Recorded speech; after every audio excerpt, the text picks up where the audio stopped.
Bonjour Franz Toussaint. Des matins, cher Jean-Pierre, et bonjour à tous vos auditeurs. Ah voilà, alors comme nos téléspectateurs l'auront peut-être identifié, notre ami est breton. Il est membre fondateur de l'association Faith et Braise qui organise un pèlerinage, ce sera le 6e cette année, donc les 23 et 24 septembre prochains à Sainte-Anne-d'Auray. Voilà, nous marchons vers Sainte-Anne-d'Auray. Alors commençons par le début. Pourquoi ce titre Faith et Braise? Ça veut dire quoi? Faith et Braise, littéralement foi en Bretagne. C'est la foi en la Bretagne, c'est la foi catholique vécue en Bretagne. C'est cette très belle notion d'enracinement que nous a si bien décrite Simone Weil dans ses écrits, dans son écrit principal, l'enracinement. C'est aussi tout ce que l'on développe d'attachement à la terre dans laquelle on est, soit parce qu'on y est né, c'est notre sang, c'est le sang de nos ancêtres, soit par adoption.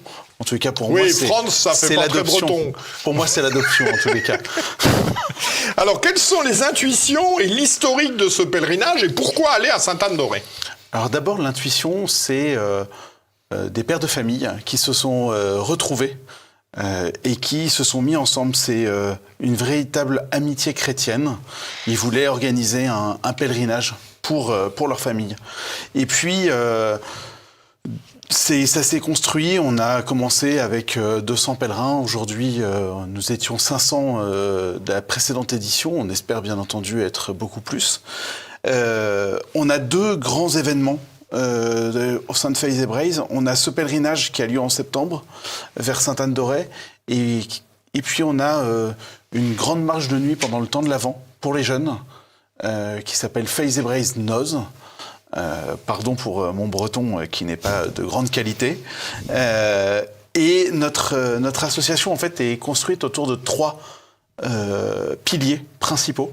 Le premier pilier, c'est le patrimoine. C'est notre attachement à la culture bretonne, à la culture et aux traditions locales. Le deuxième de nos piliers, c'est la tradition. La tradition qui s'inscrit notamment dans la messe multiséculaire selon le missel de Saint-Pie V. Et puis, c'est la mission. La mission parce qu'en fait, on ne peut pas garder ce trésor, aussi bien le trésor de la foi que le trésor de la culture bretonne. On ne peut pas le garder pour nous. On est obligé de le donner, de le transmettre et donc d'aller vers les autres. Voilà, ce sont nos trois missions, nos 3 piliers. Et pourquoi Sainte-Anne-d'Auray? Sainte-Anne-d'Auray, Sainte-Anne, c'est la mère de la Vierge Marie, c'est la grand-mère du Christ. Depuis 1914, le pape Pie XI, c'est la patronne de la Bretagne, c'est aussi la patronne des familles. Et il y a quelque chose de très beau que de marcher vers ce sanctuaire qui est là, dans le Morbihan,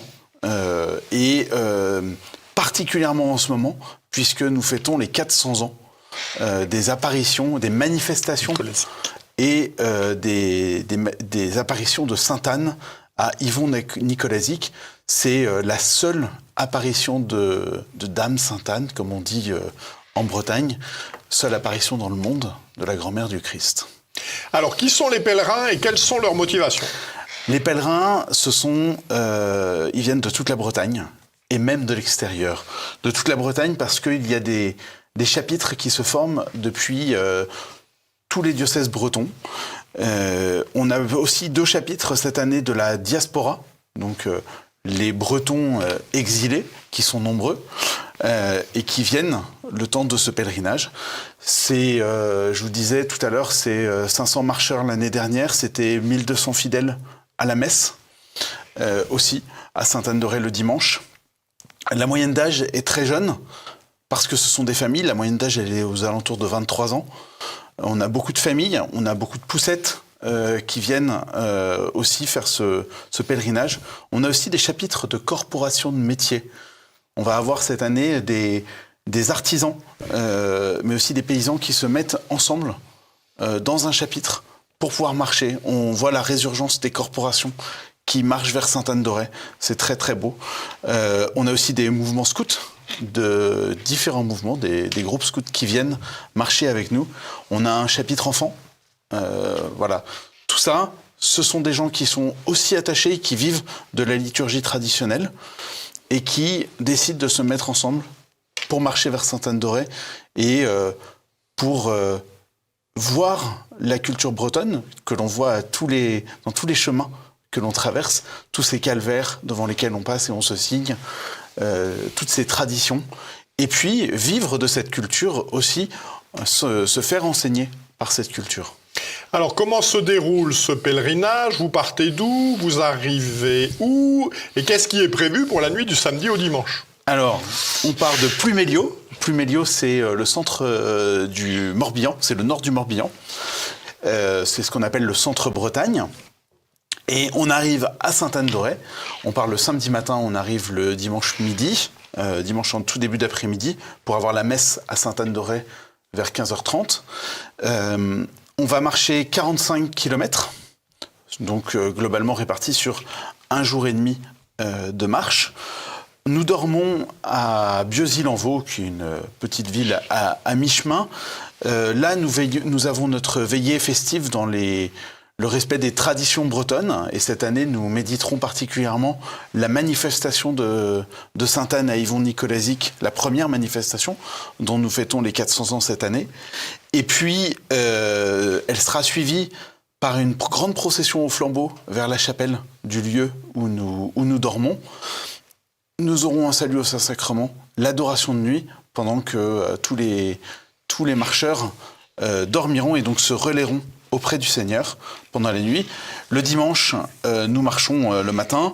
Le midi, arrivée triomphale à Sainte-Anne-d'Auray, au sanctuaire de Sainte-Anne-d'Auray. Comme le veut la tradition, les pèlerins feront 3 fois le tour de la basilique et du cloître avant de rentrer dans la basilique pour la messe.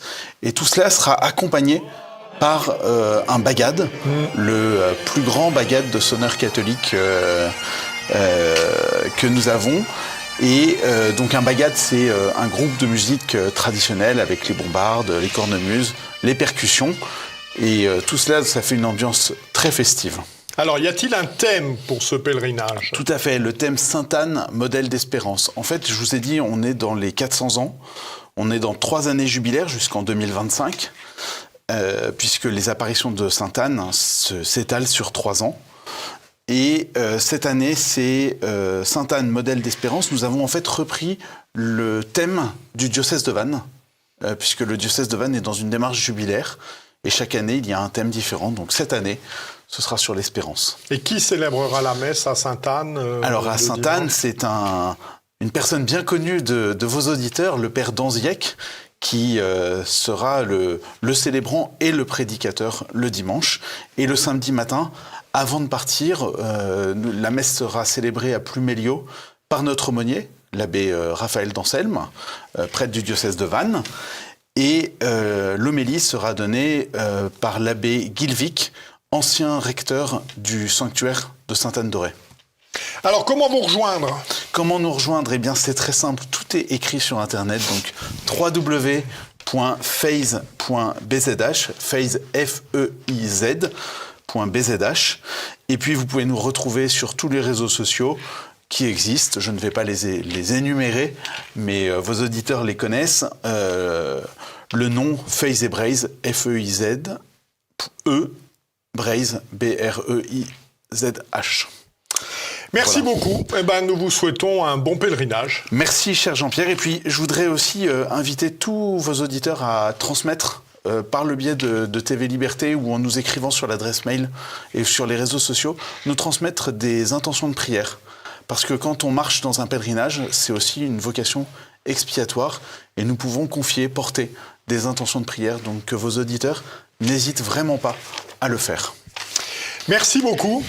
Merci beaucoup. On nous signale également dès maintenant le 2e colloque sur la messe traditionnelle qui aura lieu le 23 septembre prochain à la Maison de la Chimie à Paris. Voilà, cette seconde édition reviendra sur ce sujet avec les interventions du père d'Anziec en particulier, un hommage à Jean Madiran et puis également différents colloques, différentes interventions autour de la situation de la messe traditionnelle en France d'une part et d'autre part un colloque que nous avons appelé Foi et identité sur les événements associant la foi catholique et les identités interrégional dans le renouveau catholique de notre pays.